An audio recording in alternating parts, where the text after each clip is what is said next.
So,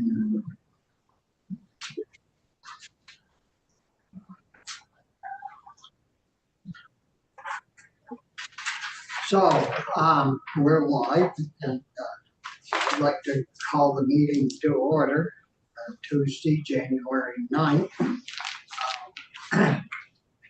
Welcome our guests, and just for the record, Brian, Senator Collmore, Senator Campion will be along. He had an appointment, so but Senator Collmore had a dentist engagement, and I'm sure he's enjoying himself right now immensely, but he isn't going to be here this morning.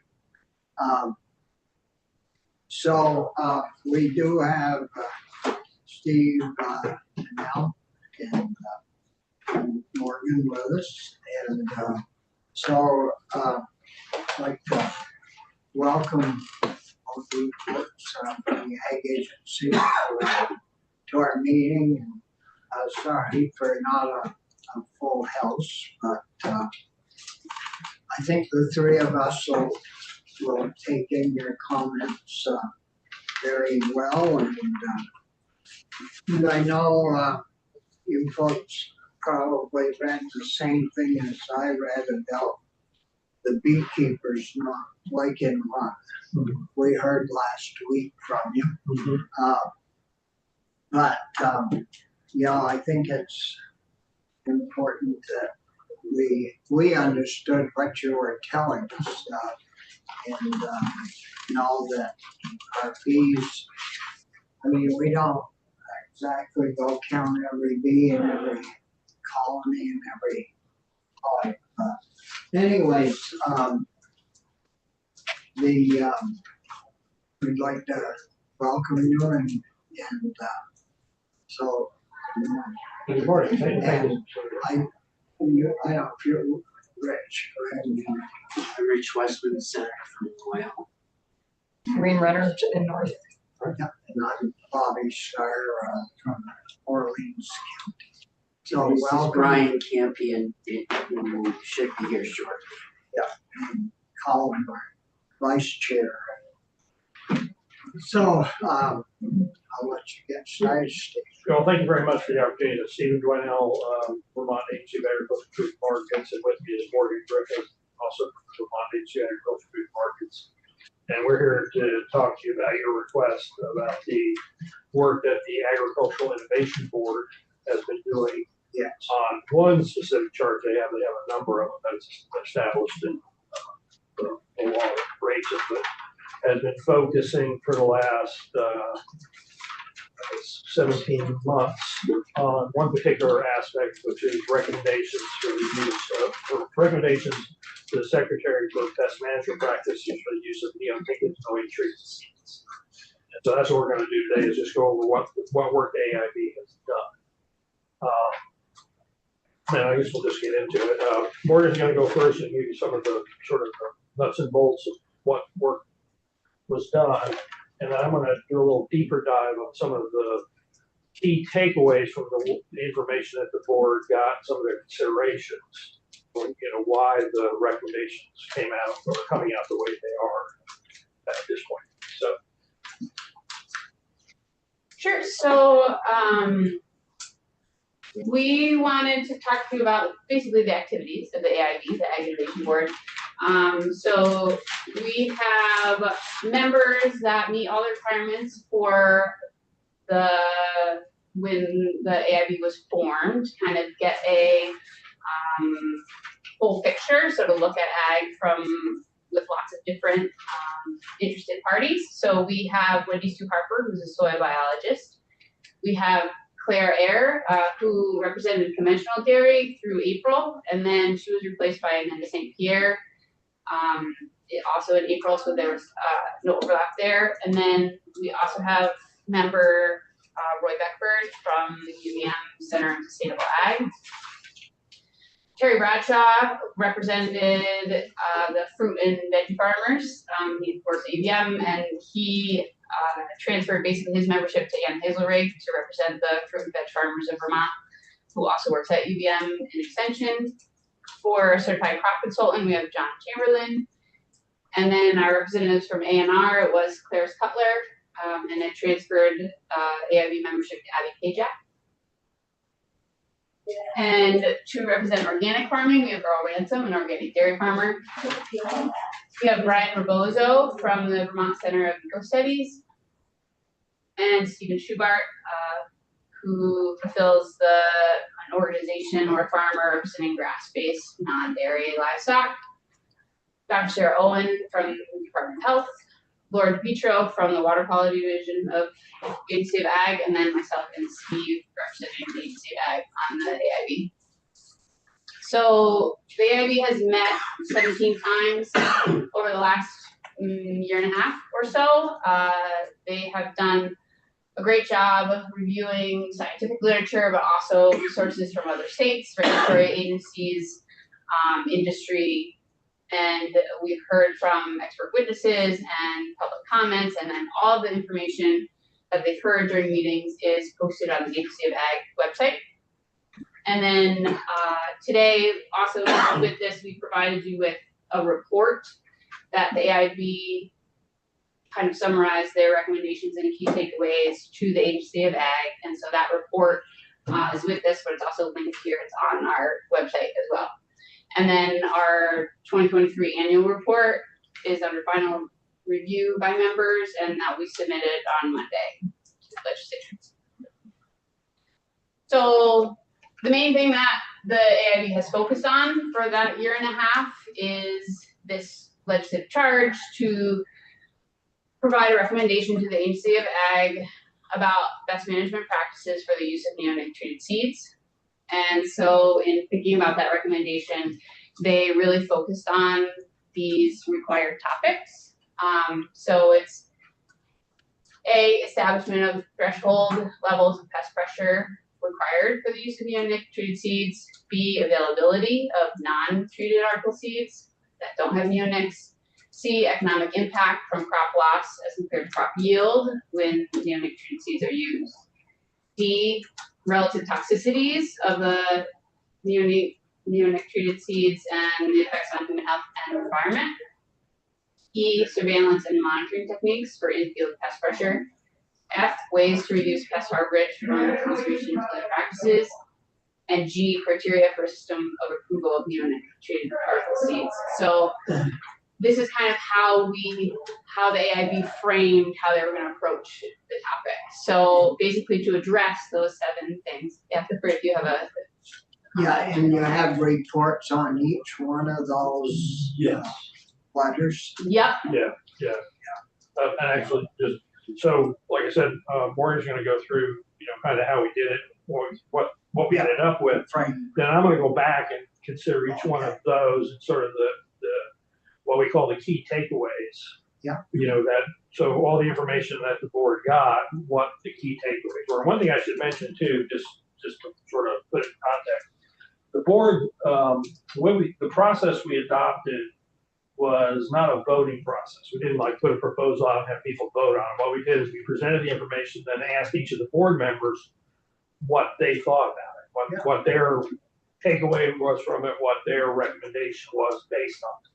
So it wasn't, because the whole package then goes to the secretary, and the secretary then has to make a decision about what to do about BMP. But the whole purpose of the AIP was to have an independent group of people with a wide variety of perspectives and consider all this information and then provide recommendations. So we didn't do a voting. Was the attendance Oh, it's very good. good? Oh, yeah.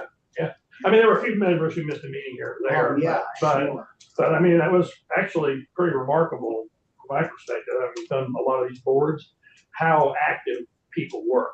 The fact that, I mean, they were 4-hour meetings once a month, and then there was back and forth, on documents. So it's a lot of work. in between. Yeah. Yeah, a lot of work.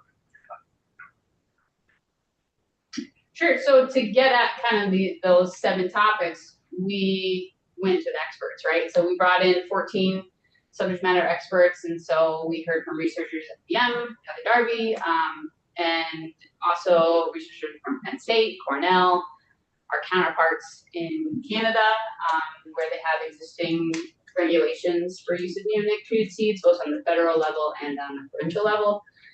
We heard from the Vermont Beekeepers Association, we heard from the seed industry, and also we heard from crop insurance, so the USDA Risk Management Agency.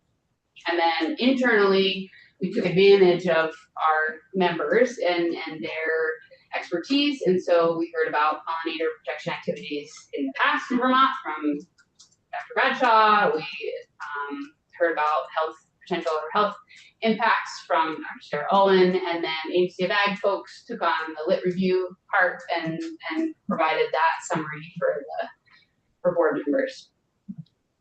So overall, what did the AIB learn? So the key takeaways, the following understandings is one, AIB understands the toxicity of neonicotinoids to non-target insects and the risk for exposures to small mammals and birds from the use of neonicotinoid seeds.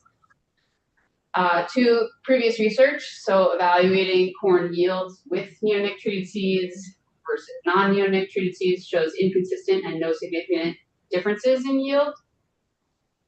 There's also a possible impact of this past kind of universal use of neonic treated seeds on the present pest pressures. So that is referenced as a halo effect. So whether, because we've used them all the time, whether that's affecting kind of what we're seeing now. And we'll talk about more about that. Yeah. And also, so in the current seed market, neonic treated seeds are seen as a low cost protection against potential pest problems, specifically from corn seed maggot and wireworms in Vermont. And then AIB learned and understand that non-neonic treated seed purchasing options are extremely limited. So this lack of availability means that they have less flexibility for variety options of non-neonic treated seeds. And then also they're not able, they have to be purchased very far in advance, and you're not able to do a seed exchange closer to the planting season, which happens a lot with when you buy a seed nationally that is used nationally. You can trade for different maturity levels as your planting time gets near. That's not available if you bought something that is non-treated, because that pool is not out there nationally to change. So there are shortages. The closer you get to planting, the further away these alternative products are. Right, so yeah, so you have to buy, if what is available is very limited, and if it's available, it's completely untreated, and you have to buy it. Like they bought it in fall or earlier for the next spring. And so ordinarily when seeds are purchased, if they bought something that's more universally used in the country, as if they purchase it early, as spring gets closer, we see, oh, it's too wet to plant. We have to delay our planting. We need a shorter maturity seed. They're able to exchange that because everybody has similar type seeds. With untreated seeds, they're not able to do that exchange. Thank you. So, how many years have these neonic seeds been on the range? It's Standard about operation for 1990. Okay, thank you. So I'm just going to go through basically the overall recommendations that AIB has made to the Agency of Ag, and then Steve's going to go into specifically how those recommendations came about. So overall, the recommendations touch on that we need to further understand the issues in Vermont. They recommend to educate growers about practices to limit pest pressure or reduce the potential non-target exposure. They recommend to promote ongoing and future research. There was unanimous member support for efforts to increase pollinator habitat without impacting agricultural production. And there was some member support for monetary programs to mitigate any potential losses from using non-neonic treated seeds. So specifically, there's four main buckets in their recommendation. And so this first one is about additional research. So looking into the impact of that halo effect. So from the universal use since 1990. Also looking into this non-target dust movement. So basically the main route of exposure to non-target insects is from the dust created when planting the seeds. So the research that is out there that we reviewed is a few years old, and so there's an opportunity to learn more because we learned from the seed industry that they've made innovations in the coating on the seed to make it less Produce less dust. right, to produce less dust to keep the neonic on the seed basically. And so to look more into that, to do further research into that dust movement with the new seed technology is needed. Also, research looking into seed lubricants, so alternatives to talc and graphite. So this also is touching upon the dust. And so there might be opportunities for newer seed lubricants that are less abrasive. And so we need to know their effectiveness, any limitations, and how available they are. And then also research into an impact of kind of an opportunity to manage or mow a buffer around a field at planting time. And that's corn planting. Yes, yeah. And so it's basically, the idea is reduce the pollinator habitat in this area where there's a risk of exposure from dust during planting. But this may impact or conflict with existing conservation programs, and also may not be feasible for farms. So we need to look further into that. The second bucket of the recommendation to the Agency of Ag is about education and training. So really collaborate with UVM to develop an IPM guidance for growers, how to reduce this environmental impact of neonic treated seeds. So really work on scouting, help for decision making when purchasing seeds, also developing regional monitoring reports that kind of help track the prevalence of the pests.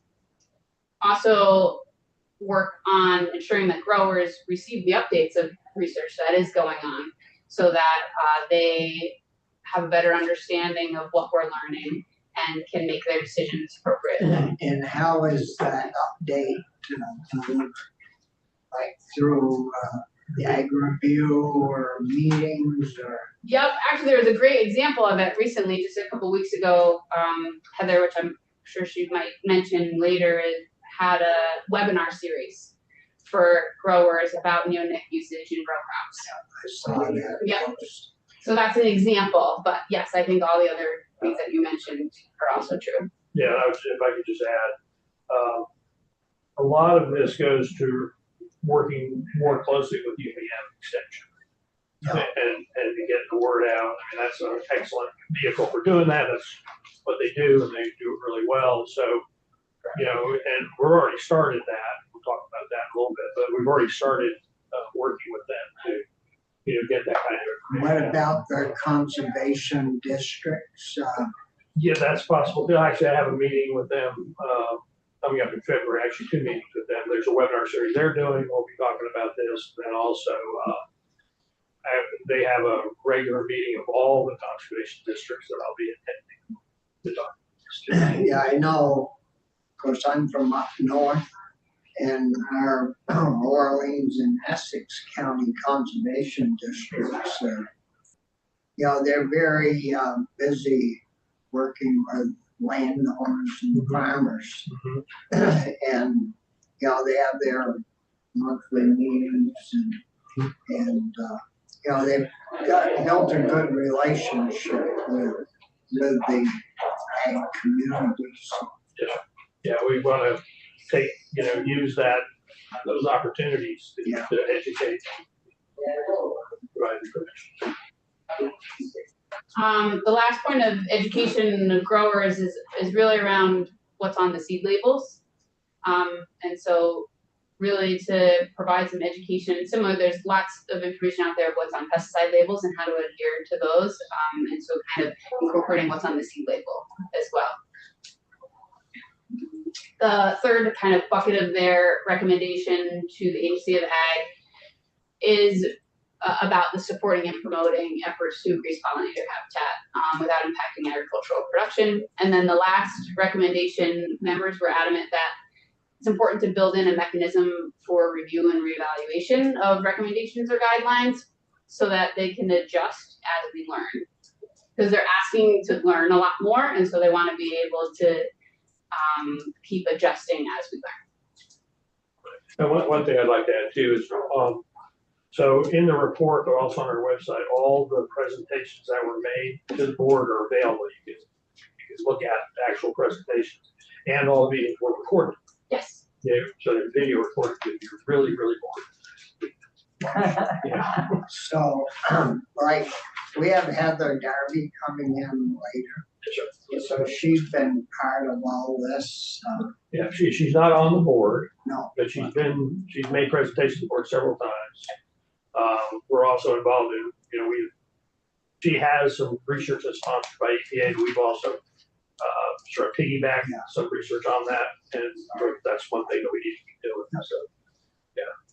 So, okay, so what I was going to do then is, so we have the overall recommendations, and I was going to go through the sort of the key takeaway or the considerations that the board developed after hearing this information. And that's what, and we'll tie it back to each of the charges or each of the 6 things that the board had to consider, right? Seven. Sorry. Thanks, Mark. Yeah. Like I said, she keeps us straight. So the first group is they're really related. It's C and E, which is establishment of, establishment of threshold levels and surveillance of monitoring techniques. And so the idea there was, basically to apply IPM to the issue of, mitigating pest damage in corn and soybeans, which is what this pesticide use. So the board actually heard quite a few presentations related to this. And after hearing all the information, these are sort of the things that came out of it. Not the main.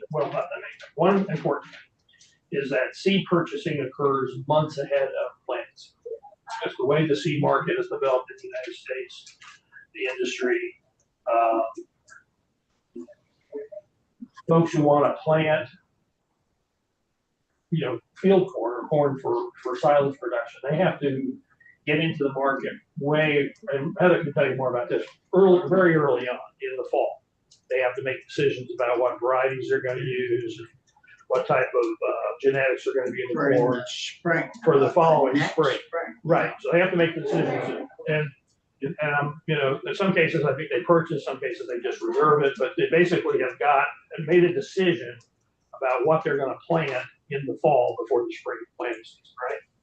So if you're looking for most pest problems, the idea of scouting is that you would evaluate your field conditions and then make a decision about what pest control you're going to use, right? But if you've already bought the seed that has the insecticide on it, then going out in the spring and scouting, doesn't really give you an opportunity to make a decision about the seed. You've already bought the seed. That's one thing. So the other alternative is to scout the fall before. So you scout your field in the fall before you make the seed purchasing decision, and then make a decision about what you're going to do in the fall before you plant in the spring. But the research and the information just isn't there about anything you find in the field then, how it's going to affect your potential pressure in the spring.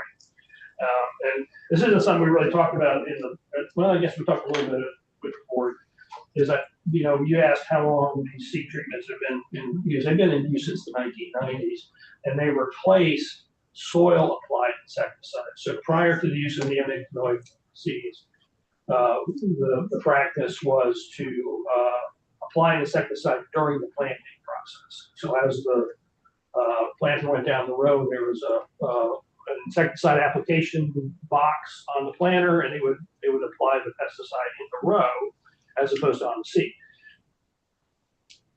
One of the reasons that is no longer done, or one of the reasons neonicotinoid treated seeds were so, adopted so quickly, is that it eliminated having to do that. So you didn't have to handle the pesticide. You apply a lot less pesticide. You're applying about 10 times the amount that you apply when you just use the seed.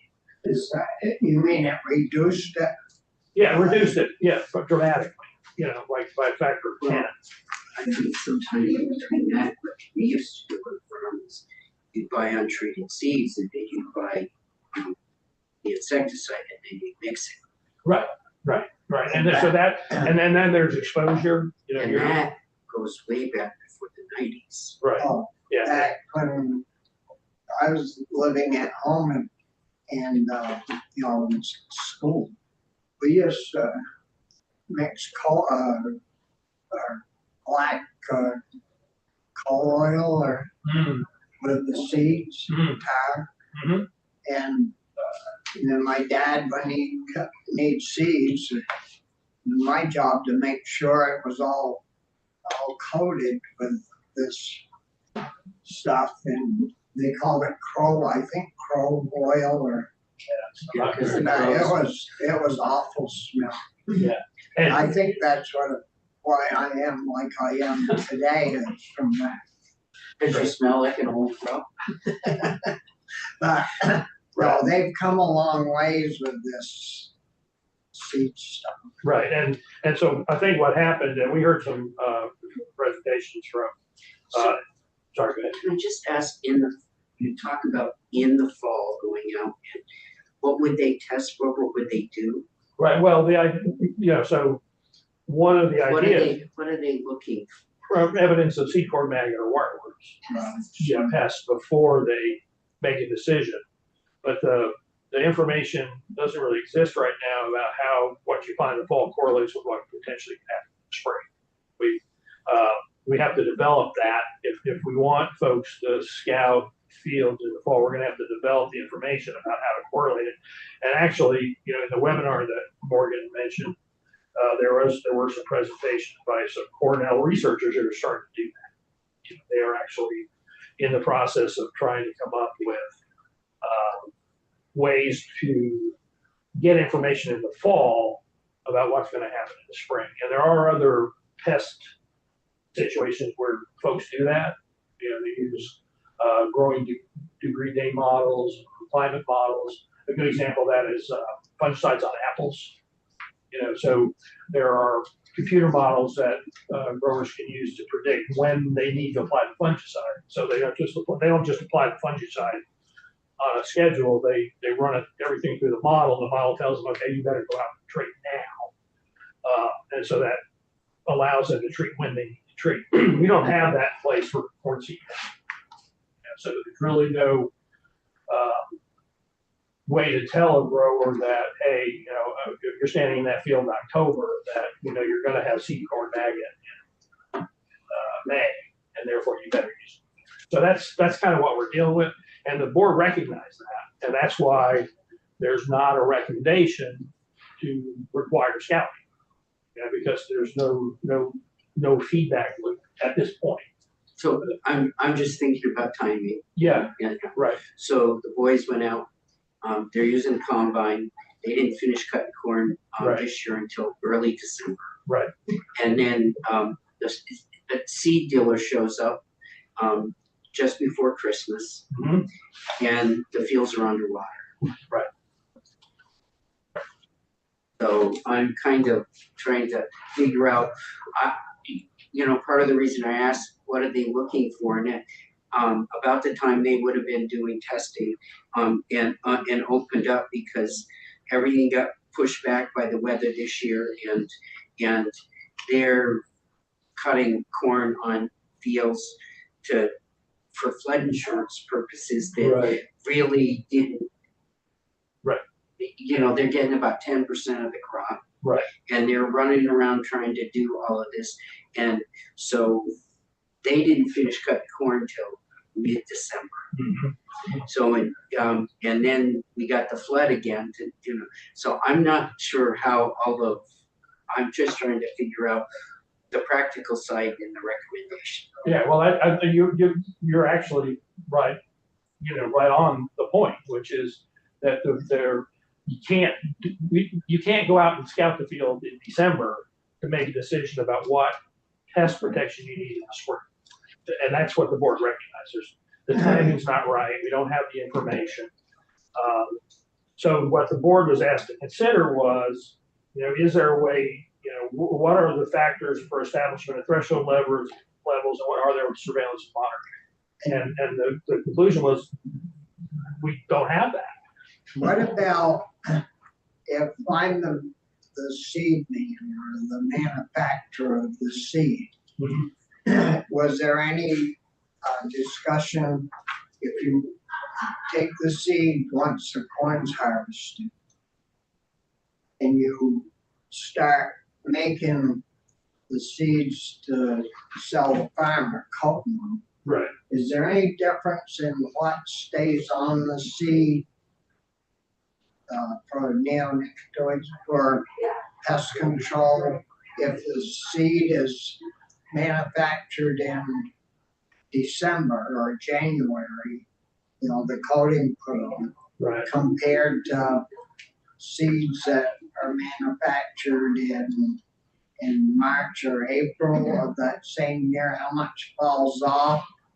Because I would presume that the more that dries onto the seed, the more dust you would get in the spring when you're planting. Right. Is there any discussion on? There's a little bit of that, and that goes to what Morgan was talking about. So the information we heard, the board heard, was that the seed industry has made advances in coating seeds so they have less I dust. see that lubricating of seed. Well, the lubricant's a little different. What I'm talking about is the process you're talking about, exactly, creating the coating. They've improved the materials that they put on the seed so they adhere to the seed tighter and they don't dust off. Because and part of it is just because in the manufacturing facility they don't want a lot of dust flying around either. Well, no. Yeah, so they've made some advances, and that so in 2013, 2017, there was research done in several, almost nationally, on the dust that occurs when we plant and the impacts of that dust off on pollen, right? And they showed that there were impacts, and so they're trying to come up with ways to mitigate the dust during the planting, so you have fewer impacts, and came up with a set of things, including using seed lubricants, so that when you're actually planting, in the process of planting, the seed isn't getting abraded by the machinery and creating dust. But the information we have now is that the situation, the seeds they were dealing with in that time period are different than the seeds now. The seeds now are better, less dust, which then informs the recommendation for the board that we need to look at that now. We need to do the research now in Vermont, like what kind of impacts are we having now, as opposed to using the research from 7 years ago. Now, if the seed is in a box on the planter, and to get from the box to into the soil, there's a chute or tube or whatever. So where does the dust come from? Dr. Garvey can tell you a lot more about that because she was looking at different planters and So we'll ask Heather. But I mean, it comes from the mechanical abrasion of the seed in the bag and in the process of planting itself, and also from the dust that's kicked up during from the soil while you're planting. And there's vacuum planters that actually take in a bunch of air, and you could be blowing dust from that, and there's a lot of different factors. Which again, when the board heard all this, and the board said, hey, we need to look into it more. Before we instruct farmers to do one particular thing, we need to know more about how this is going to work, which is where Dr. Garvey and UPM. Yeah, because I would think you'd get more dust from the tractor wheels and the planter wheels than you would from Right. on our planters. We had their little Yeah, the pockets, finger pickup thing. and they drop under the ground, then the tire Right. ran over it and kind of packed it in. Right. Well, the dust, the idea when they were doing the research 10 to 7 years ago, was that the dust that comes off during the handling of the seed then gets in the dust that's being kicked up by the tractor, and then it gets spread. And The vacuum plant, so vacuum planters that have like a disc, and so they're actually using air to suck the seed onto the disc, so it's uniformly planted. So then, because they're using air as a tool to suck the seed in, that gets exhausted. That gets. Right. So it's that exhaustion of the dust of these pneumatic vacuum planters. Right. So it's, Right. they're using air as a tool in the planter. Stands to reason. Yeah.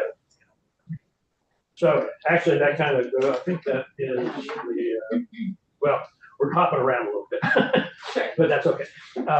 So yeah, so just going back to the what the board considered, so the whole issue of when the seed's available, the type of seed available, and the relative lack of information about how to scout for these pests and how to apply that scouting knowledge to make decisions. That's all has to be looked into. And, like we said earlier, Cornell is doing that now, and we need to do that here in Vermont too. So that kind of relates to that. So the next area was the availability of non-treated seeds and, basically non-neonicotinoid treated seeds. I think we already talked about that. Almost all of the seed, like 96% of the seed in the United States for corn seed is treated with the neonicotinoid or another insecticide as part of the treatment because of the advantages of using treated seed versus applying it to the soil and all that. So that's pretty much what you have is those. That's what you get unless you make special efforts to buy untreated seed. And Dr. I can tell you more about her experience with this too, but to do her trial, she tried to get seed that was treated only with fungicide. So she compared a fungicide only treated seed to a seed treated with neonicotinoid and a fungicide to see if there are yield differences. And it's very difficult to get just fungicide only treated seed.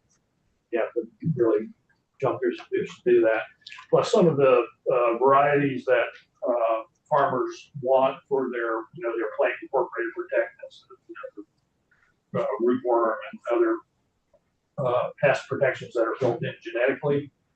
Some of those will only be sold if they have the company that sells them won't sell them to you unless they have the neonic on them because they don't want to lose that genetic capability. But anyway, but I think that's the point there, is that it's limited availability of non-neonicotinoid trees. Another consideration or another area that the board looked at was the economic impact from crop loss, treated versus untreated. So that's an area where there's been a lot of research, both nationally.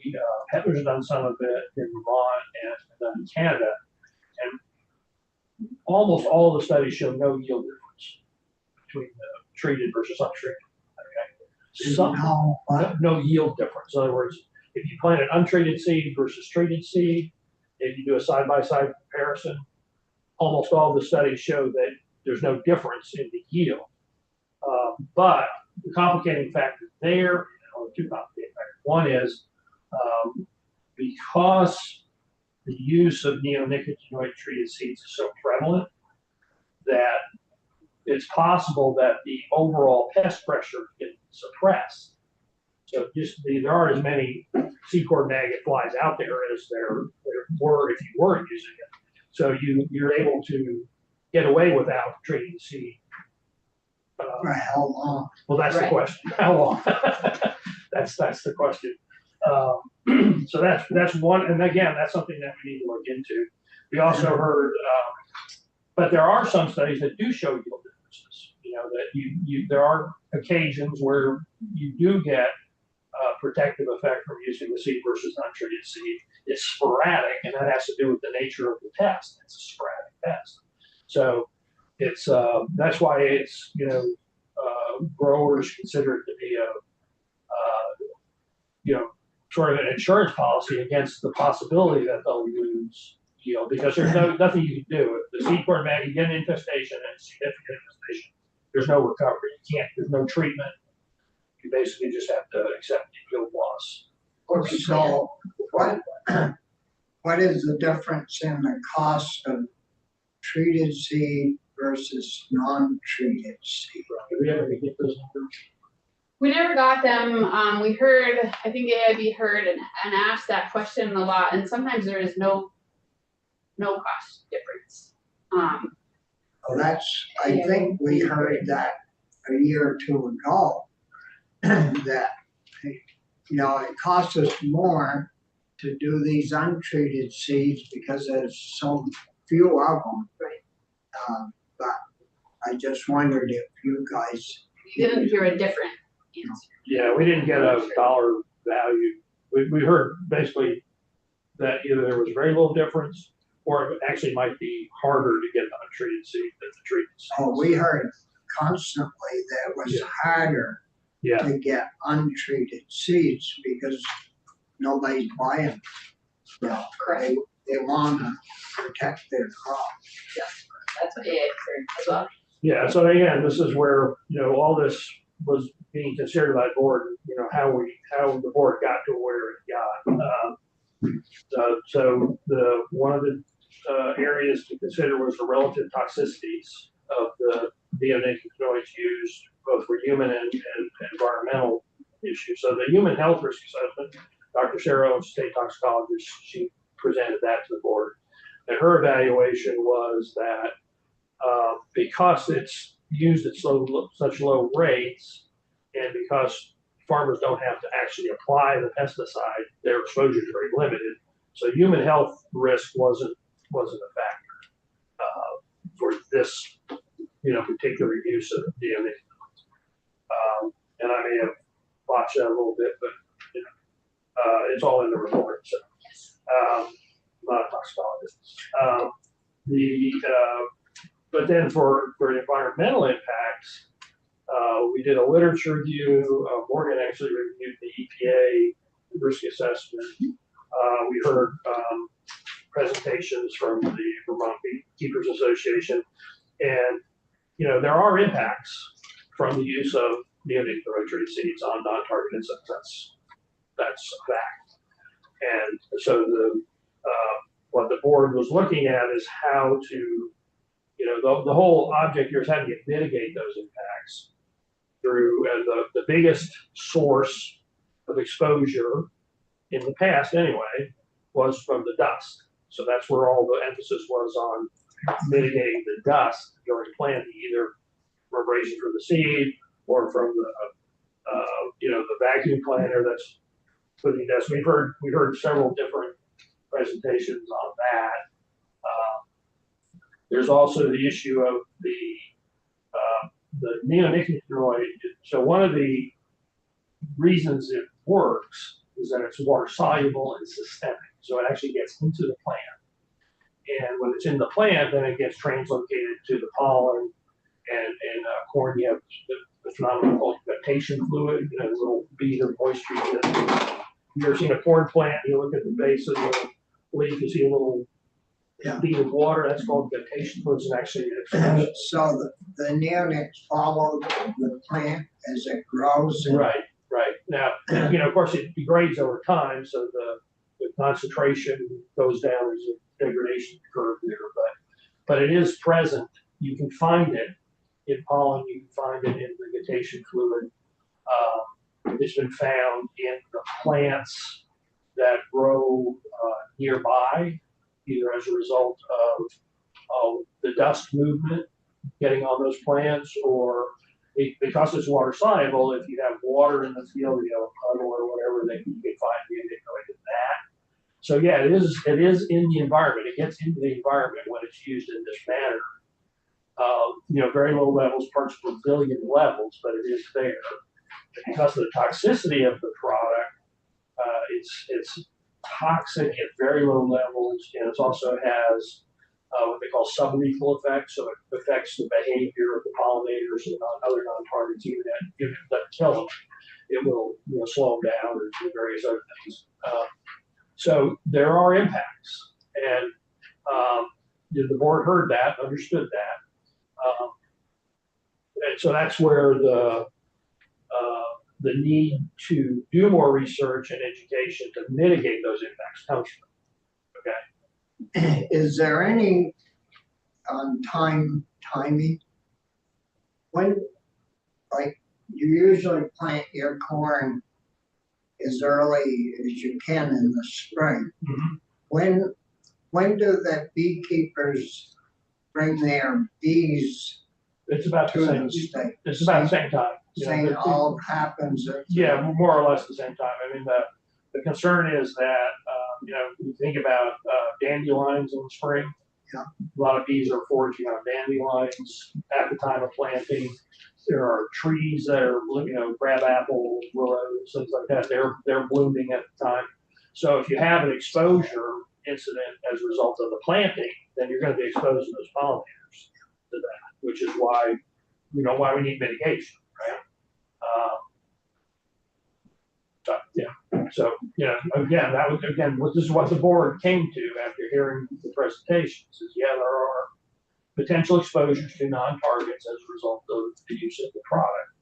And so that's where we need to look at how to mitigate that through the research on the dusting and the dust off and all that, planting practices, and also other potential things. So anyway, How far does that dust here? well, it would depend on the wind and how dusty it was. And Yeah, everything. there must be some normal, there must be It's some. probably in that corn dust research consortium document. They probably have a.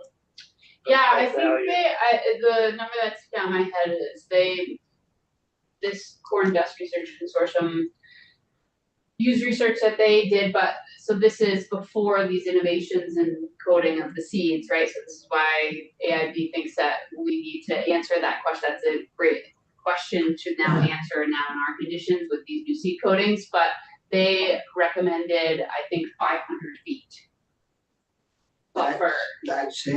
of how far this dust could travel, Based on the research. done. based on their research, but prior to the seed industry making. Why I asked is our prevailing winds come from the north or northwest, and if up where I live up north, if you cross the Champlain Lake and head south on 9 or 9B, or you follow the lake all the way down through to Plattsburgh, there's thousands of acres of corn Mhm. planted right up to the water.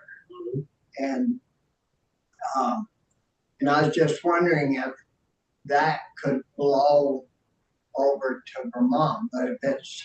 Well, I don't know. I mean, it could be under those conditions, it could be farther, and I don't know off the top of my Yeah, head we don't. the exact conditions that the Corn Dust Research Consortium made those recommendations on. You know that Yeah. down through where that corn's all planted. Yeah, something I never thought of.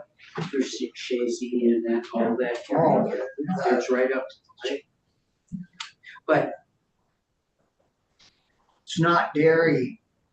It's not dairy feed that they're growing. Oh, really? Yeah, field corn. Pardon? Is it field corn? It's field corn, but it's not for dairy cattle. So anyway, again, the board heard about the potential impacts from the planting operations and the dust. So one of the things we heard about was what they've done in Canada for these issues. So we'll talk more about that in more detail. But one of the regulations that came out of Canada was to prohibit the use of talc and graphite during planting to reduce the dust off as a result of the planting. And the board heard that, but based on what's happening right now with the seed being better coated and the limited amount of research that's been done in Vermont so far, that's another area that we need to look at more, is what are the options for growers to mitigate dust from planting through the use of seed lubricants. You know, what seed lubricants are available, others done some of that research. And there may be practices that can be implemented that'll reduce dust even further than occurred. Don't wanna disrupt your No, flow with yeah, yeah. intent, but I get no sense of where New York is That's all. headed for. Okay, I don't wanna interrupt with it, Well, we can- because, I'm just gonna give my bias, I don't wanna be first in this. Okay, well, And that's where the report sounds like they're headed. But Sorry. I don't see what the future is. You should, I know. yeah, well, I know you can't. I do apologize. oh, I just wanted to listen. I think, Is that okay? oh, sure. I'm just, well, and, given the timing, it's your pleasure, we could skip ahead to that if you want, or however you want to do it. I want you to go through your stuff. Okay, we'll speed up. I don't wanna interrupt if you're gonna get. Okay, well, we're getting there, but let's go ahead to conservation tillage practices. There. So one of the charges for the board to consider was ways to reduce pest harvest and conservation tillage practices. And that was, we heard some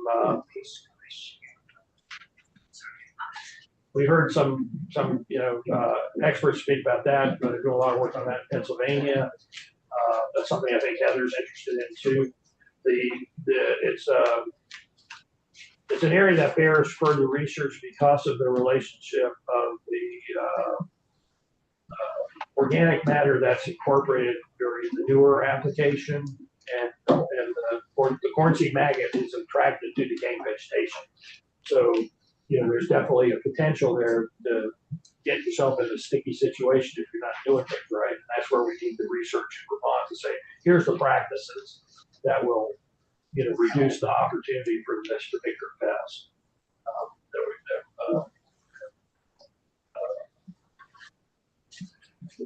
Okay, and then the last thing that the board was tasked was considering criteria for approval of the use of neonicotinoid treated seeds. The way we did that is we looked at what other jurisdictions have done. So we looked at Canada, we're looking at what New York's doing, and also what other states in the US are doing. We actually had a presentation from a person who tracks that nationally, and the short answer is no other state has done anything to restrict the use of the seed. There are a lot of restrictions on the use of the material in foliar applications, above ground applications, for obvious reasons. But for the seed itself, other than some voluntary recommendations on best management practices, other states haven't adopted anything. Canada has, Quebec and Ontario both have regulations in place. And at the federal level, they have a prohibition on the use of talcum graphite. Actually, I'm gonna let you talk about it because you probably can say it better. Sure, well, just so federally, Canada, federally, they say no talc and graphite with vacuum planters for reasons we talked about. And then on the provincial level, Ontario has a bunch of regulations kind of requiring this IPM certification.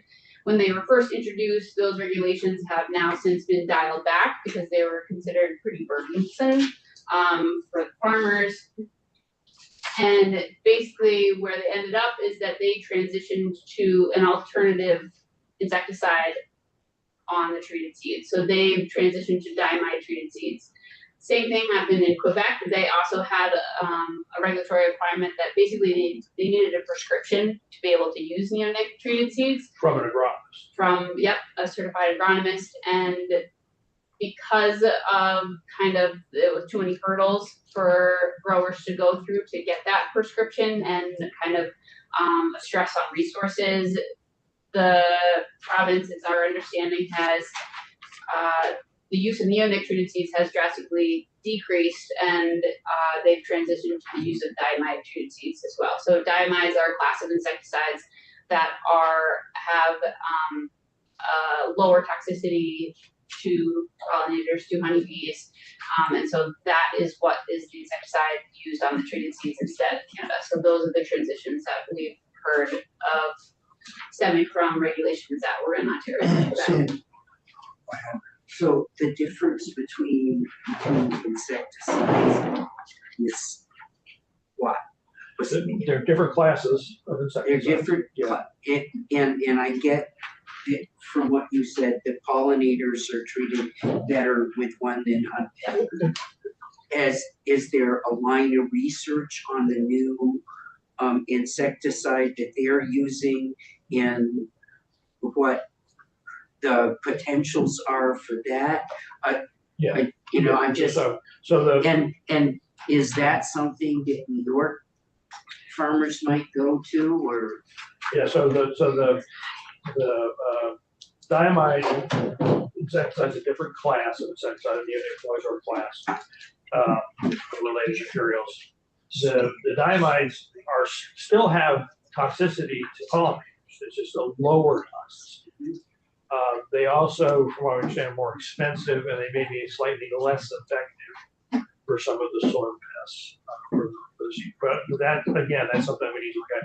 Diamides are already used on some seed packages have, in Vermont, have the neonicotinoids and the diamides already applied.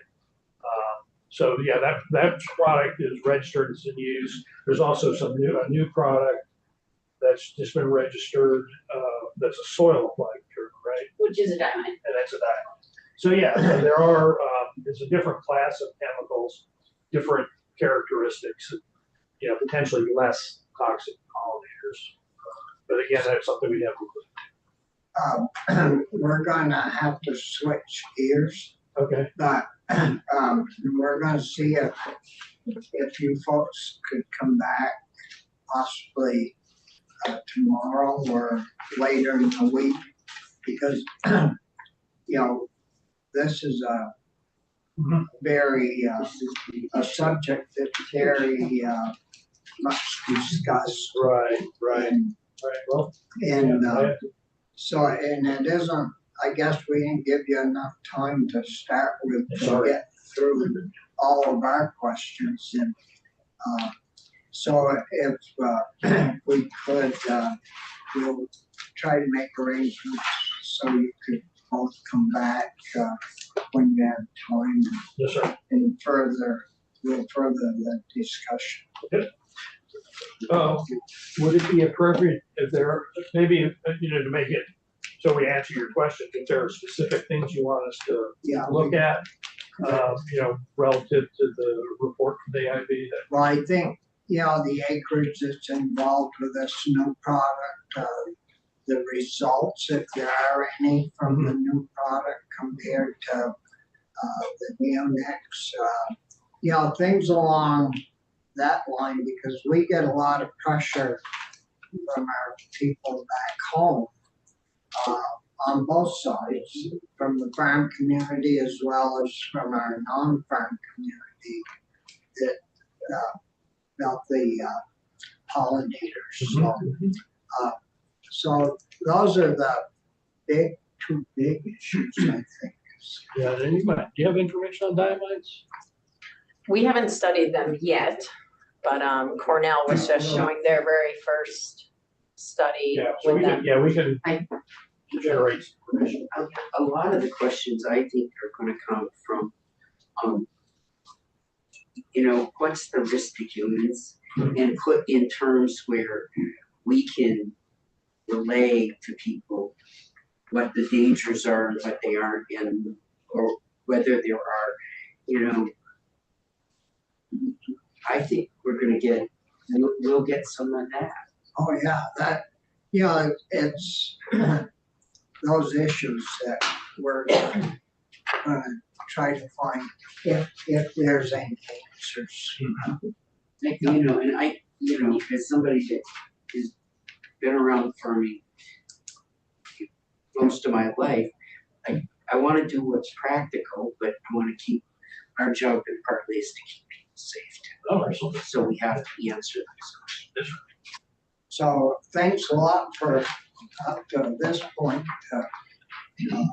To be continued. And we'll make arrangements through Terry Yes.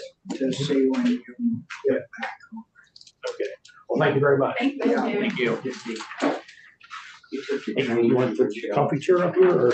Yeah, no, it doesn't matter. That is a nice comfy chair. Yeah. All the way. Oh, is it supposed to be up Yeah, there? normally Oh, we just okay, look at alright. this. One big cornfield from Toronto to Montreal that's all it is. We haven't set up our meeting, have we? Yes, no, we have not. Okay, We need to. all right, thank you. Yeah, thank you.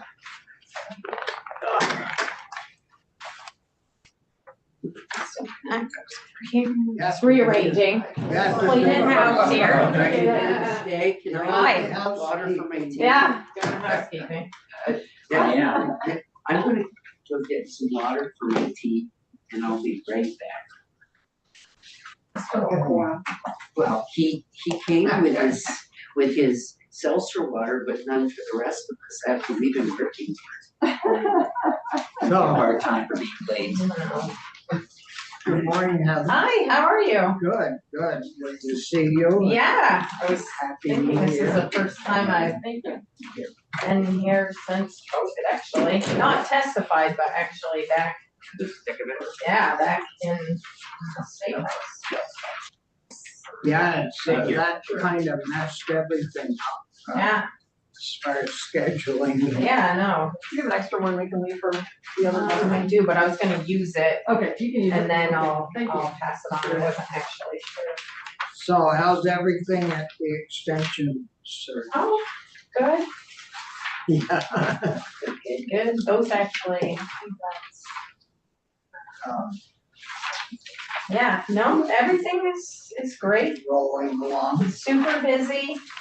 We had a really busy season. Just got that one. Do you have that one? A lot of, so it's one thing. Sorry, my photocopying skills aren't really that great. I'm learning. Oh, I see. 20 years. You just need Steve. I'll get one to Rich. There's that, and there's one more of those, and then I'll just hold on to that, and then here's that. Oh my goodness, yeah, no, it's been, super busy. I mean, you were asking about extensions, so I'm officially the only agronomist in the state. You know, after Jeff Carter retired, Sid Never been Bosworth built. retired, and then we had some other faculty that had left, so we are just wrapping up, hopefully, a successful hiring process to replace Jeff Carter's position, but That's Addison that County. would be right? that, well, you know, we have to cover the whole state really, because there's very few of us, so, but it would be housed in Addison County, yeah. But, yeah, so that's, you know, just Yeah. more to do when there's less of you. Jeff, what, couple of 3 years. Going on 2 years, yeah. Yeah. But, yeah, so it's been busy, especially when things don't go like you want them to, like this year with all the precipitation and the flooding. Just, just creates a lot of new things that need to be done and taken care of, and that you just have to make time for whether you have it or not, because people were in need of help. So these are some of the informational pieces we put out this year around all the flooding and some of the major concerns from primarily on my end, it's livestock and crops, field crops. Vern Grubinger and Becky Madden both take care of vegetable crop operations, more or less. So our job is really corn, hay, soybeans, anything outside of vegetables, and vegetables too, of course, if somebody calls us. But as far as trying to get out as much information as possible, getting out to farms, figuring out what people are gonna do. Considering it was in July, it was quite devastating, and just a lot of unknowns. And I hate to say it, unfortunately, the more these kinds of things happen, I don't want to say we're more prepared, but we know better what to do a little bit as far as, do you get rid of that feed, or do you harvest it, or do you, plow the field under, do you what do you do? And when you have no experience, past experience, it's hard to tell someone else what to do. So I wonder have you figured out what happens, if you plow it and under? What happens the next growing yeah, season? well, so yet to be told, right?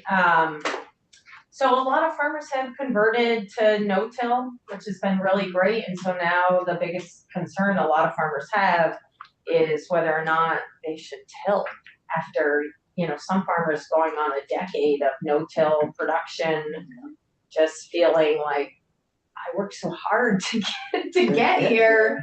What's gonna happen when I need, because a lot of people need to unfortunately till those fields up for all kinds of reasons, from ruts to washouts to like built up sediment. There's so much compaction out there. And we're trying to be strategic about it, which is different, than just going out at it, plowing everything up. We're really trying to take a strategic approach so that we don't do any additional damage and we don't lose everything those farms have gained from a soil quality perspective and carbon, as they've gone through that process over So the years. does the no-till, was that supposed to somehow help prevent flooding in a way? Because it was So- like sort of, Yeah, Oh, it builds resiliency, it builds right? resilience, And, okay. I think I will say, you can only be so resilient, right? sure, completely, Right, especially so- with So it, these yeah, rainfalls, right, yeah. some people had Yeah. 20 some odd inches of rain in a matter of like 5 days. So you can only do so much, Yeah. but what I did hear and I did see, some of the farmers along, the Winooski and the Lamoille, right outside of Johnson, cornfields along there that had big washouts during Irene through the field, Yeah, no washouts. that's exciting to So hear. they, That's great, and yeah, the farms themselves attributed it that's great. to the soils being more resilient, more, biomass, better infiltration, just for a lot of reasons, they felt like they had made huge gains because they were not no-till Interesting. at the time of Okay. Irene. So there was a lot of, wasn't excitement, but I think people Sure. valuing what they had accomplished over that time. It's a lot different than it was after. Yeah, There well, were it was riparian- different. There were yes. riparian buffers, Yeah. that weren't there. Yeah, exactly. In Yep. Irene, it's just a lot Yeah, different. so the conservation itself that's gone into place did help. But like I said, you can only do so much. And so losses, they're kind of all over the board. And again, because it was so early in the season, we saw flattened cornfields, because it rained for so long. People wanted to do something about it, but they simply couldn't. It's like we had a lot of questions about how do we get rid of this, or do we get rid of this? And no matter what we wanted to do, we couldn't do anything because it was so wet. So basically we just got to learn what was gonna happen. And, so that there's a little bit about that on managing flooded corn silage, at harvest, where what we ended up doing was going out to all these fields that had been flooded. It's on this blue bar page. And we went out and we harvested corn from a whole slew of fields that had been flooded, whether they were completely flattened and like partially came back up, to those that were like along the Winooski, they didn't get flattened, but they were underwater, many times, some up to the tassels. And so we just went to all these different places all around Vermont, from Orleans County to Rutland County to, Addison, everywhere, and just started harvesting corn, brought it back, and then we started pulling the ears off. So we wanted to figure out, like, how could they harvest it and have the least amount of contamination, right? If they chopped it really high, would it reduce the silt? If they just took the ears, would that be the best thing to do? And So can I ask a question yeah. about that, just because I don't know? So if you were afraid that it was harvested too early, is that accurate? No, That we would- just were afraid that if it was harvested at all, At all, it would be covered with silt. got it, okay, Even after months Yeah. of rain, there yeah, was less, but when you went out, you could just feel it, you know, and it was caught in the Yeah. whorls. Yeah, and a lot of corn had trouble tasseling okay, because it was all packed down in the tassels. A lot of corn didn't pollinate because the tassels, once they finally pushed out, so there were a lot of issues. yeah, thank you. So we went out and we were just trying to figure out, like, do you harvest this or not? And if you do, what's the best way to do it? So that you'll minimize contamination. Got it, thank you. There Yeah. was no choice but to harvest. Well, I mean, people did leave fields. Well, I mean, eventually But- mowing them, chopping but them. it's the issue of crop insurance. You couldn't get the crop insurance unless you You had to compare, decide. you had to, yes. you had to compare what you got compared to what your average was before. Unless you took a full loss. Like if you do 100%. Well, but my understanding from the farmers around me Yeah. that did it, they weren't allowed to take 100% off if there Yes. was anything, so they had to cut. They had to harvest some to They get had- yields, they- but They had to harvest at least They- enough to get yields. yeah, but they didn't have to put it up. Like they didn't have to put it in storage or, you know, Probably some of it wasn't. some of it fit to wasn't. put in storage. You know, Well, so- they couldn't sell it, Right, and people but they were, could, Right. but they could use it for their own capital. Yeah, which it's It's complicated. just, the insurance part for me didn't seem like it made a whole lot of sense. I'm not sure if anybody understands the insurance part. I had a lot of conversations with people. Yeah. I mean, the farmers themselves, it's really complicated, almost as complicated as milk prices. I think that, No, I I think, mean, it's, I would say the Try farmers, to tell us Yeah. about that. I think a lot of the farmers themselves felt trapped. yeah, no, absolutely, they didn't know what to do. Like, if they didn't do this, they wouldn't get any insurance, but they didn't wanna do that because they might be able to get a crop. And I think they were told that unless you can produce the difference, you aren't gonna get insurance. Yeah, So I think at least the farmers around me, Yeah. they all cut. It depends on like what level of buy-up you get on the insurance, it's It was super, not, yeah. Hard. But, I mean, Yeah. ultimately, so many people needed the crop, like they needed the feed. And given the weather everywhere else, there wasn't a lot of places that they were gonna go and be able to get feed. Farmers that had extra or thought they would have extra, you know, they called who they knew were on the rivers. The farms that were on the rivers that thought they would have crop loss had already been contacted by friends all over the state saying, I'm gonna have an extra 50, 60 acres or whatever. So people were, you know, really working together to try to help others. There was no doubt in that. But I would say, you know, basically we told people they should chop high, you know, over 18 inches if they could. Most people chop like 4 to 6 inches above the ground, so that they could reduce the amount of ash or dirt in the feed, because once you get that, it causes a lot of problems, but once you get that into the stored feed, you know, it's like dead weight in a cow, there's no value there, and then also it can bring in microbes and just all kinds of issues and fermentation.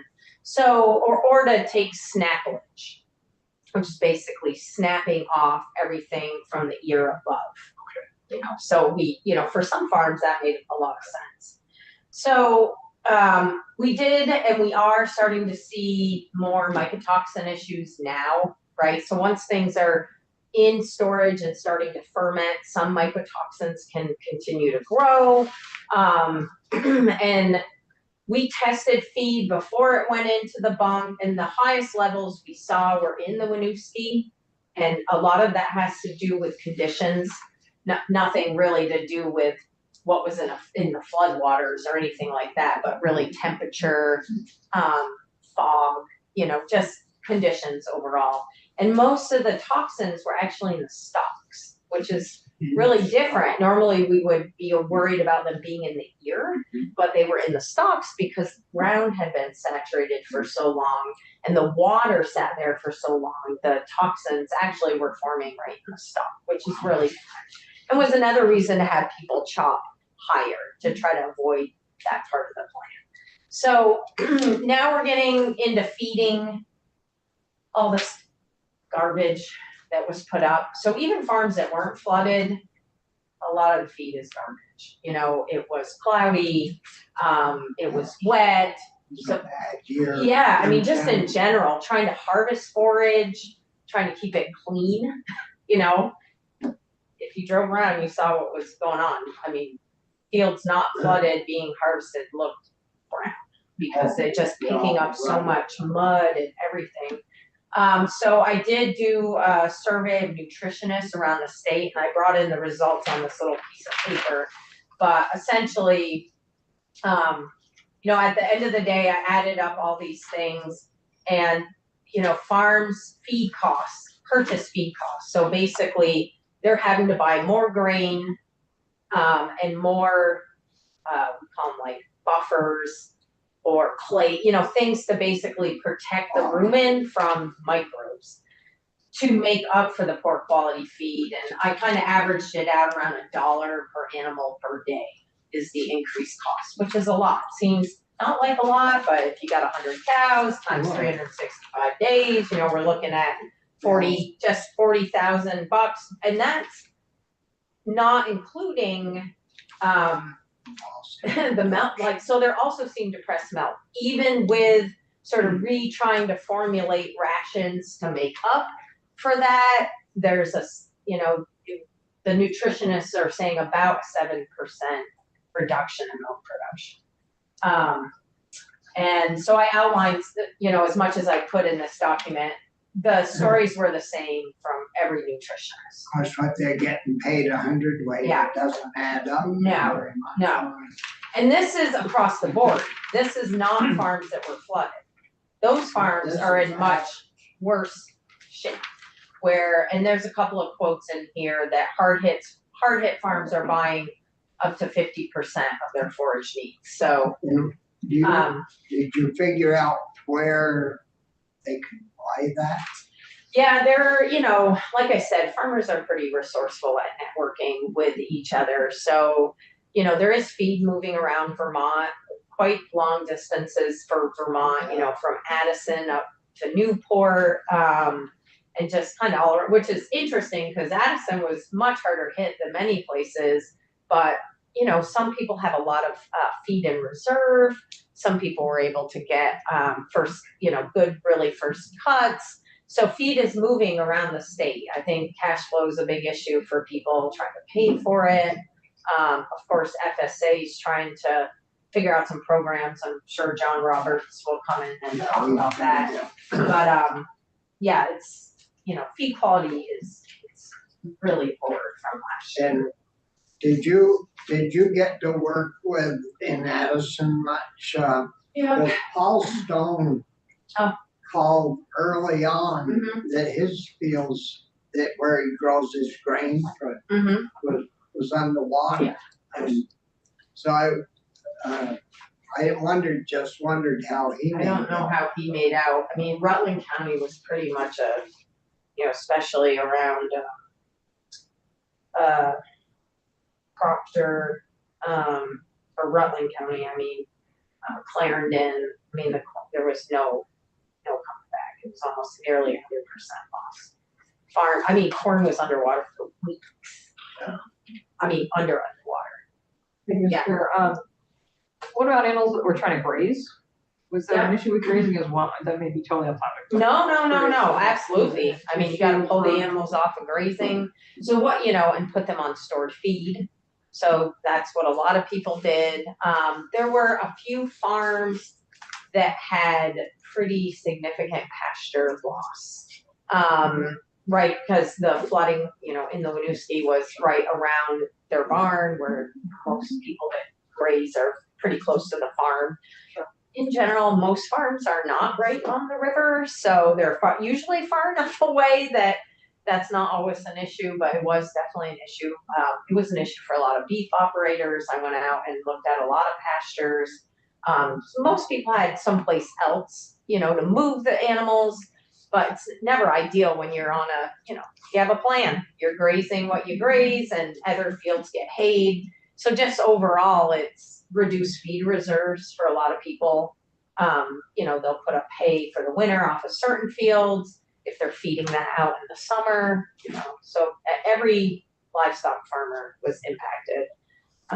And you heard a lot about folks that had horses not being able to buy feed, who they normally buy it from. Got a lot of calls about that.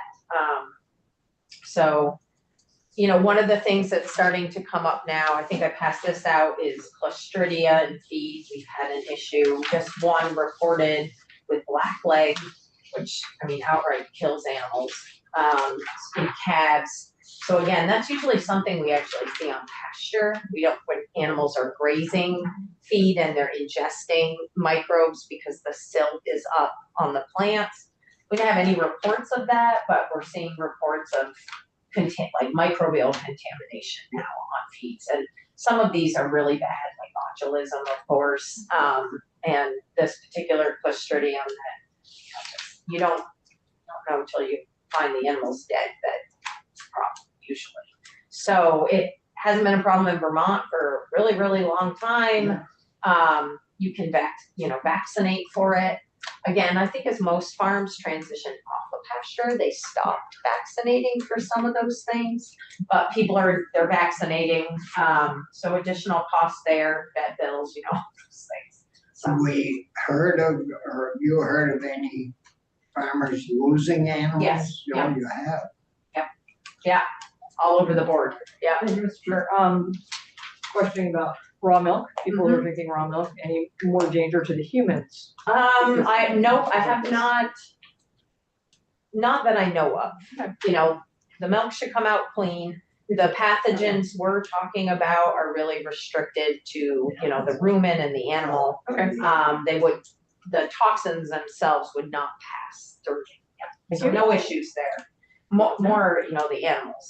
And, some of the mycotoxins themselves can also be obviously very toxic to humans, but in the cases of forage, we don't usually see humans getting sick from that. It would be grain, right? If somebody was growing grain and milling it, let's say, and it had toxins on it. So They could like get sick. Paul's grain he was growing. Yep. If he was around it and the dust and things like that, they could. There have been farmers in Vermont that have gotten sick, not like deathly sick, but vomit toxins make you vomit, and so they've been cleaning, dusty, and Do they wear masks? I'm sure they do now, but at the time especially when you're outside, a lot of that grain gets cleaned outside, so I think a lot of people don't think about it. It also hasn't always been a big problem here, and it has over the last decade or so become an increasingly a problem. So we're doing a lot of education, and testing for people, trying to make sure the feed they're feeding is safe, and just trying to get the word out, like making sure people know it's happening. If you have silt on your feed, which most people do, smell it, make sure maybe not too close, but yeah. Do you work with other extension people in other states to see how maybe they were affected or if they were at all? Yeah, so across the Northeast, Vermont by far was the most impacted as far as flooding extremes go, and really even a lot of the rain extremes. I think, most people may or may not know, we're almost near 60 inches of precipitation in some places, especially Addison County, parts of, the Connecticut River, which is a lot. And a lot of that comes in these big rain bursts, it's just like the one we just had. So that pushed parts of Addison County up to about 58 inches of rain. We may get tonight. Yeah, we're in a new year though, we're in a new year. So it's gotta be. Yeah, better, back to right? zero. Yeah, so one of the things that's come up as being a significant issue, and I'm sure you've heard about it, you've seen it on the news, this manure spreading. I did bring a little handout on, nutrient dilution. So, I mean, this is an issue that we're gonna have to address. Not, this is just, we've had other wet years, but as things become more erratic, and maybe we see bigger, we are destined or predicted, I guess, to have more precipitation here, and we've set up a really good rain collection system on farms, which are these manure pits. Yeah, we're gonna have to cover them. We're gonna have to do something because, it's an environment, economics, I mean, all kinds of things, like there are a lot of issues. You fill a pit up with water, it isn't worth a whole Well, lot. 52 inches of water, I was doing some calculations before I came, I was, measuring the surface area of one of the smaller farms I work with. And, it was, with all the rain, it was 700,000 gallons of water into that manure pit. And on a normal year, normally they'd have about a million gallons, and that would include normal rainfall, right? So, I mean, it's like a half or like 50% more water. And so it costs a lot. Like that's one of the biggest expenses on some of these farms is paying to spread their manure. So then if you're doubling your costs for some of these farms, it's like a new vehicle, cost of a new vehicle or even a house, I mean, it's a significant increase. So on top of dealing with these other things, they're having to spray all this rainwater that they've done a really good job of collecting, and we've helped them do that. And that's, it's a real problem. So we do need to think about how we're gonna address this in the future. So do we need to figure out how many square feet of roofing we're gonna need? We have done this before, right? It's not the first time this has come up where, farmers in particular get frustrated that they're having to spread a lot more effluent than just the manure they produce, right? And it's costly, it's hard on the roads in the spring, it's heavy, we experience a lot of compaction issues because of the amount of water, that we're spreading. And so there's just a lot of challenges there.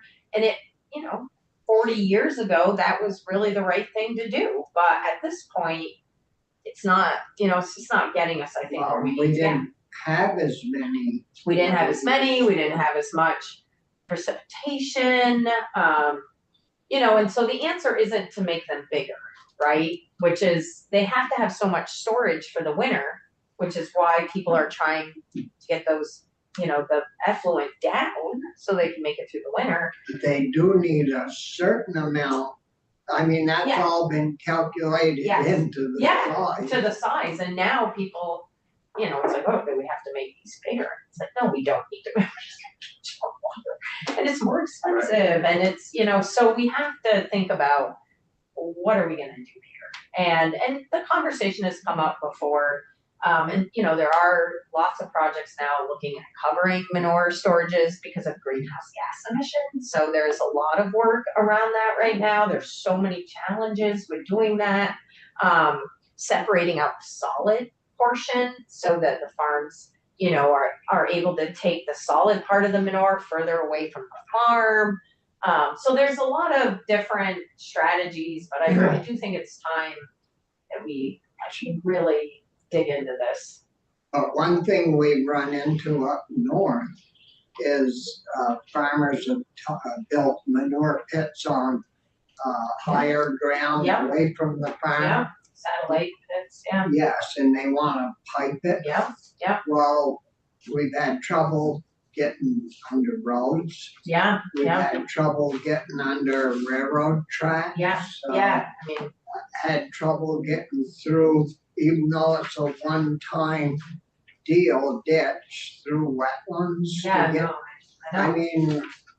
Yeah. and Yeah, we've tried to say you can't have it both ways. You Right. can't protect all of these little things. Yeah. And let this big thing I know. linger on. You gotta use some, yeah, I mean, we really have to, none of these farms wanna be spreading everybody, all the precipitation. It just doesn't even make sense.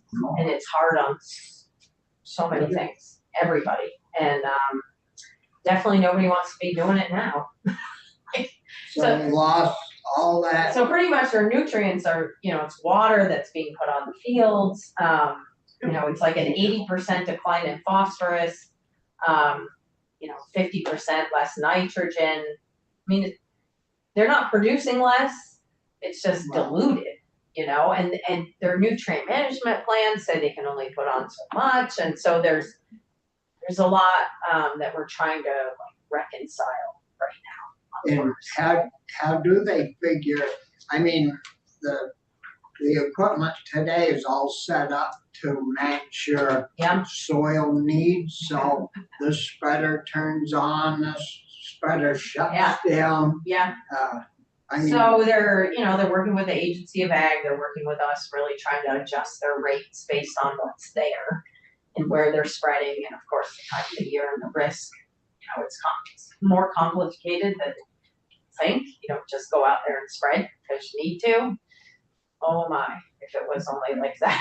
A book like this with calculations in it, right? Trying to figure out, okay, this field has this slope and this soil type and this level of phosphorus and this close to the water and this kind of buffer and this kind of crop. I mean, it's that complicated to then basically say, yeah, you can put 2,000 gallons more there.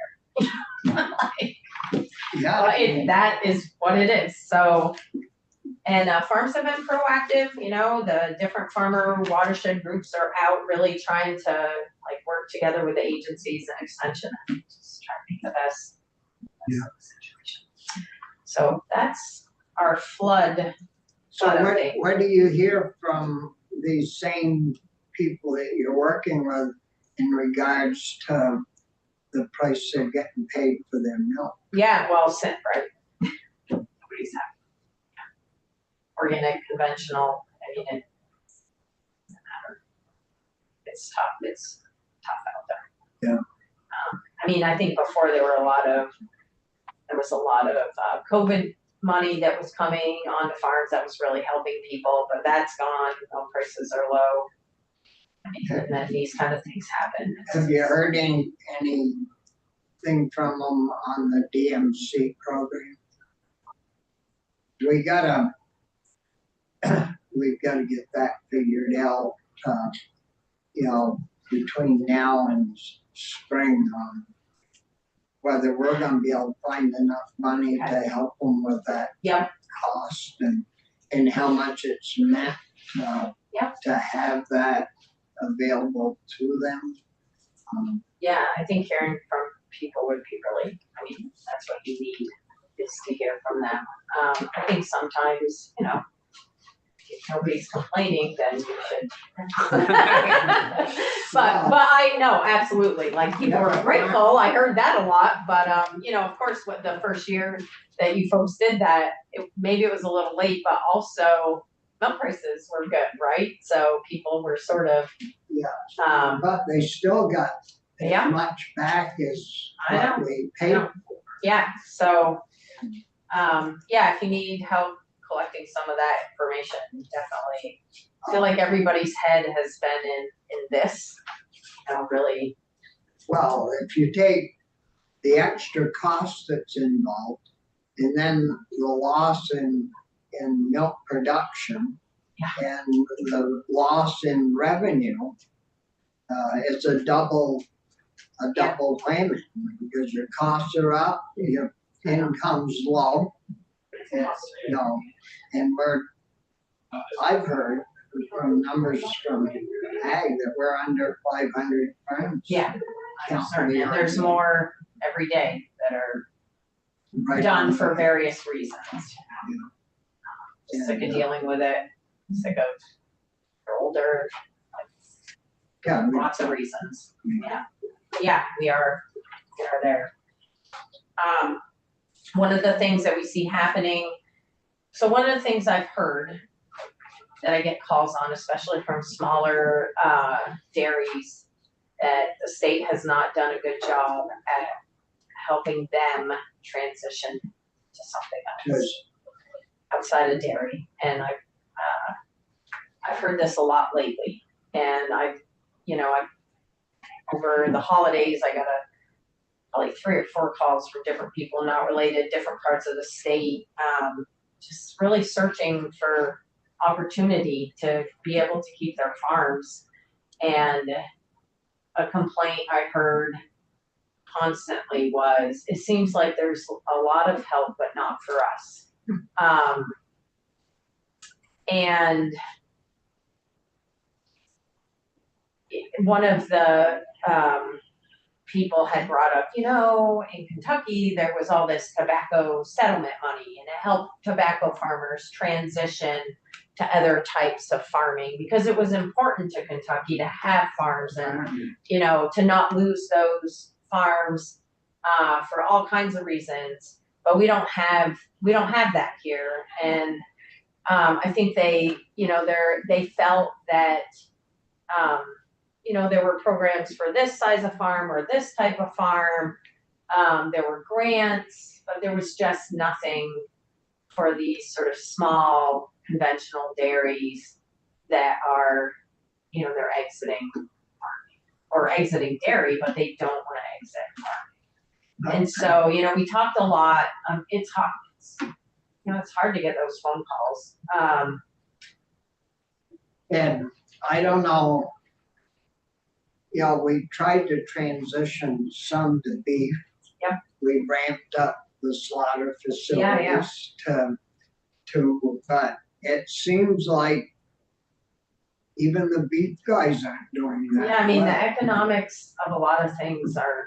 Well, they're at the front end of a no, Yeah. I mean, meat in the store. Yeah. I bought 2 little steaks that were $15. Yeah. And I caught heck when I got home because I paid too much. Well, but the farmer probably got 10 cents or I know. 20 cents for them. So, I feel their pain, and I've done a lot of things, as you know, in agriculture and trying to diversify and trying to figure out what are the opportunities for people, especially, when they're coming out of dairy. They have a certain set of infrastructure, they have a certain knowledge base, and it's tough. We have sort of set up a model of, people sort of produce this commodity, or they're adding value and selling direct to consumer, and that doesn't work for most, like I would say, like commodity size farms, right? That really need to grow and to sell to something, but not to their neighbor, right? The marketing, it's just, 25, 30 years ago, we pushed value-added products. I mean, you help, we all help, but it never trickled down to the farm. I mean, go buy a Ben & Jerry's ice cream, see how much you pay for it, figure out how much the farmer gets out of that. And I mean, the trickle down is, it's a real trickle. Well, it's not money. And I think, people have added value. We have more small scale process, but there's only so much room for that. And actually we started to hear complaints from older processors that had been in the market for a while saying, there's so much yogurt on the market now. I don't even have room for mine. So we have done I would say, somewhat decent job of helping people add value on their farms and market direct. But, we're still missing that little bit larger opportunity for larger acreages. And we scaled up the cannabis. We put big emphasis on small plots. So that some people are doing that. Farms can get into that, but that's a whole new ballgame. So we do see a good number of farms that have moved to grain production, commodity grain How's that production, going? soybean and corn primarily. You know, it just so happened about the time where we were seeing an outflux of dairy, commodity prices were really high, and so it was I would say it was an easy transition, but for a number of farmers it kind of was, you know, they started growing grain and soybeans, and it has worked for a number of farms. You know, you're seeing more grain infrastructure go up, big bins, grain legs, grain handling equipment. We do have a small kind of movement, I would say, down in the Addison County area where some of the larger dairies are working with other farmers to grow grain for them. And I think we should really be encouraging opportunities like that where we're finding, you know, a place for our farms that are going out of dairy, but they are still able to continue farming, but support or contribute to other, you know, dairy or other livestock operations in the state. I think that seems to be going pretty well down there. And there's other models of that around the state that we're starting to see. So it's happening organically, but I think we could do some more to support some of those things, and help kind of move them along a little bit where they need it. That up your way, those big fields between Highgate, between Alberg and the New York. Yeah. I've noticed they've all Yeah. been drained Yeah, and growing corn. they're growing corn, so we do. Hundreds of acres. Yeah, we see like many dairy farmers now starting to grow their own grain. And you know, we see a lot of people are getting more calls on that, people that want to become more like self-sufficient, essentially. They're picking up land that they don't need for forage production from other farms that are going out, so they're, you know, considering growing grain. Is animal feed corn different than corn silage? Yes.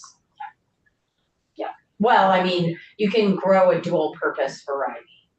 So in the event we had not a great year for grain corn, you could go out and harvest it for silage and theoretically would have decent quality, like, because you know, with silage, you want the quality of the whole plant, not just the ear. With grain, you just want a big ear. Just the Right. yeah. So, yeah, so we see a lot of people going that way. So trying to provide support, especially for crops people haven't grown. Like, there hasn't been a lot of soybean production in Vermont, but that I would say has exploded by far more than anything else. Sell high. It has had a good price over the last few years, and so, you know, farmers that aren't dairying are growing soy. Farmers that are dairying are starting to grow soy, low, you know, nutrient requirements. And our weather patterns Yep. are fine. We grow great soybeans. I mean, our yields are just as high as Midwest. Is that right? I mean, I noticed like Poland Mhm. grain, Mhm. they're pretty big up north Yeah. and, well, they ventured, you know. But they buy a lot of corn out of Quebec. Yep, yep. And that could just as well be bought from. Yeah. Now Quebec farmers subsidize for their Yeah. corn. Yeah, well, I don't know if they're subsidized for their corn per se, but Other. they have other subsidies. Yeah, I mean, there's a whole different level of infrastructure that's needed for growing grain, handling grain, storing it, you know, that's different than dairy. So there have been and will need to be investments. So, you know, I wrote a lot of letters for farmers applying for working lands grants, for grain bins, for farmers in the SEAP program now that are applying for infrastructure to grow more grain. So they're reducing nutrient imports, so kind of using that water quality angle, which is important. So, you know, the Agency of Ag is seeing that too. You know, they're seeing people coming for funds to help them build the infrastructure.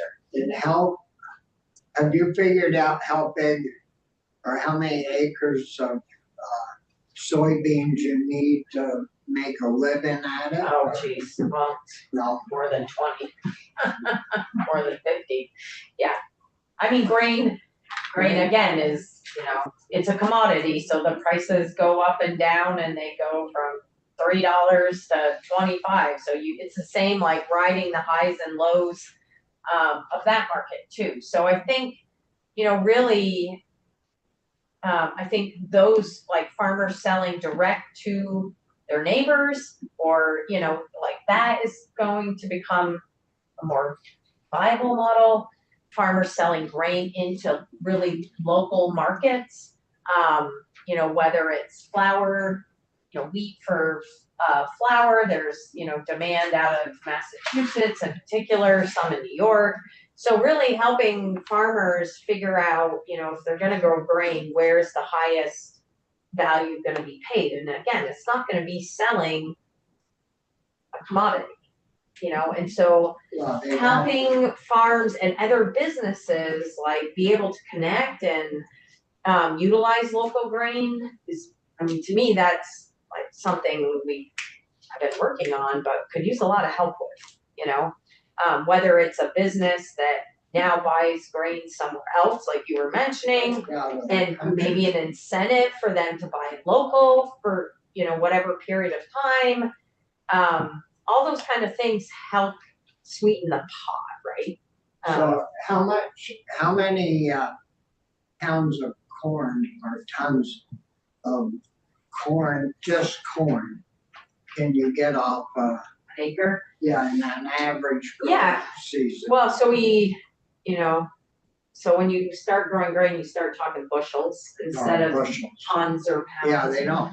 Yeah, so with soybeans, I would say we see anywhere from 30 to 90 bushels. Usually organic systems yield 30 to 40 bushels an acre, and I see many conventional systems up to 50, 70 bushels an acre. So quite a lot, actually. I think the Midwestern average is probably around 60. So we can definitely compete with yield, Well, and if you right? figure out the transportation Yeah. costs. Yep, and inputs are lower with beans generally because you don't have to buy nitrogen. So,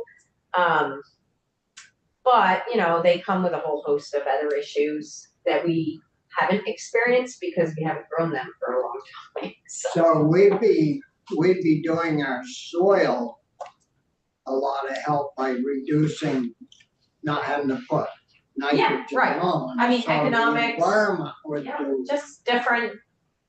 It's a different plant species. It's a legume. So corn, beans, forages would be a really great rotation. Yeah. And so the livestock component is critical. Yeah, And that should not be downplayed as, we don't need that, because we do, no. for so many reasons. Well, and southern New England needs it Yeah. probably more than we need. But, we also need diversity to make sure that we have farms here that can feed the people around us, which is becoming increasingly important. And so even though I hear people say things like, oh, that corn doesn't feed people, well, okay, but Those animals too. yeah, I know, but I see like where that disconnect is. But I also think what we need to remember is that we need the people that know how to grow things, and we need the land where we can grow things, and we need the infrastructure so that as we continue to need to like really feed people around us locally, and that is our goal, that's in all of the plans all around the state, we need to have the people that are able to do that and the land as well. So, things are transitioning, they are changing, and I think we need to support that in a way that brings the highest value to the farms and, to the land and the environment. So, we are in a different place, and the conversations we need to have are quite different than in the past. Uh, And I brought you this big book of things.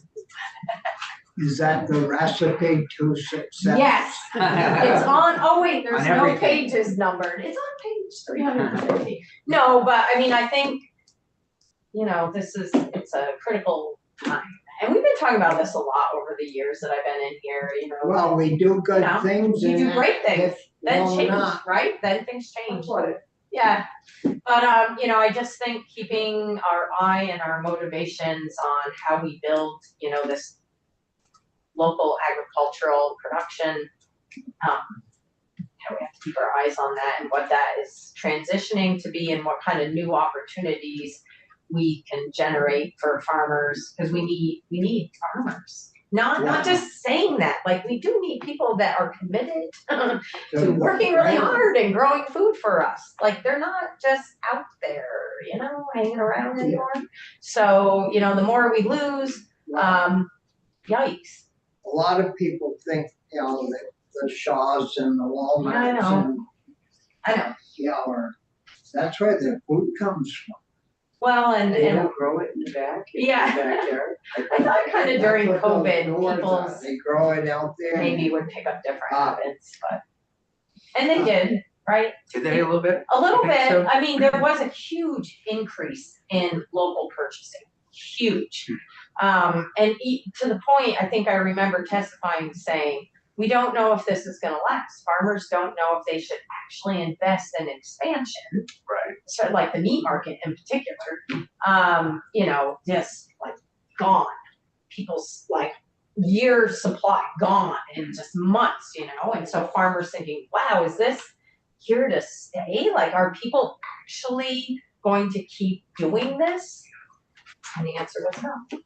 I mean, a little bit, or did it just It pretty much- largely? It actually dipped. It was interesting. Some of the farmers I work with down in Rutland County that go to the New York City markets, they said that it was ridiculous. Yeah. And then it actually went below normal once people were back out, you know, like vacationing and, Yeah. you know, just sort of, Yeah. woo, Living you their know, lives, living yeah. their lives. But then, you know, it kind of came back Interesting. up. But it wasn't at all like what every farmer hoped would happen, where Right. people had this newfound love and value for what they were doing, which was growing food for the person local living right folks. next Right, to them. Right, win-win for everybody. Yeah, so I think like, how do we think about Huh, encouraging and incentivizing both on the purchasing end locally and regionally even, you know, to consumers. But, you know, I think about local markets for grain. We had that big malt facility that Will Rack was kind of took the helm of, and now that's no longer, you know, which is a bummer. There's a new grain center being built at the intersection of 22A and Route 7. So that is in the Yeah. works. Fairhaven or in? No, in Virgin? Virgins, yeah. So right where the train station is there, Oh, down there. that yeah. just got all its Act 250 approvals, so they'll be building a grain center there. Phoenix Feeds or? Nope, up before that. But this will be food grade grain, and they're, you know, looking to buy local grain. They have a distillery that's going in there, a flour mill, and so I mean, you know, it's like, how do we support that kind of entrepreneurship?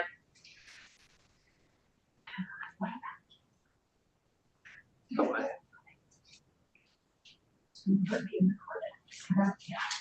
Right, I know. You know, You see that? Yeah. yeah. Can we see her lips? No, I'm just kidding, but I think there are a lot of opportunities, but we have to figure out We how to. gotta chase. We gotta chase them, we gotta, I think, incentivize maybe a little bit, New York's done this a bit, so, because it always is that chicken or egg thing, you know? Do you know if the outfit in the Virgins area? Yeah. Did they get any help from? They have gotten some working lands grants, they have tapped into the grant system here. I just I've written several letters of support for them. I just wrote That one. must be where Bordeaux was, or, No, there's nothing there. It's just a piece of land right near the Amtrak station. You're down the road of it. You're further south on 7. Or, yeah. But it's right there. I mean, it's really exciting. We'll see. and do you know the tonnage that they might? Not sure what his projected We ought to volume get is. them in though. Yeah, Buy yep, them in. Yep. Yep. No, that would be good, but I think those kind of things. We had a fellow in Massachusetts that owns a huge bakery down there that wanted to build a flour mill up here in Vermont, needed 3,000 acres of wheat and just couldn't get the momentum to make that happen. But again, that could have been huge for Vermont, you know? So we never talked to that. Yeah. We talked to the guy that wants to use the water. Right, from Maple, but we never talked to that person. The RO water. Yeah. And, we Yeah. worked with ACCD and helping them. But I haven't seen any of the water yet. Yeah. I know, except the sample we got. So I think it's an exciting time, and it is a time where people are looking for options. So that means, it's also a good time for us to have options available and be really thinking about where we can, grow. You have people like Joe Boston. I don't know if he's ever been in here with All Souls Tortilla. He's down in Waitsfield or Moortown, I think, area. He also owns a whole bean company as well, and they make bean burgers. They have for years, but he's been really trying to break into the institutional market in Vermont, but nobody wants to buy dry beans anymore, right? And so he's really been trying to figure out, well, how do I actually bag or can these already cooked beans? But, he's having trouble sourcing beans from farmers, but also trying to get them basically in a can or a bag. They come in bags now, right? Already cooked. Kidney beans, pinto beans. So, I mean, that, it's those kind of opportunities where you see these entrepreneurs trying to struggle. I mean, for years he's been at this. But there's that one And, thing. right, No. and it's okay, what are those What's the pieces? guy's name? Joe Boston, Bossen. And he also owns All Souls Tortilla, which is in Burlington.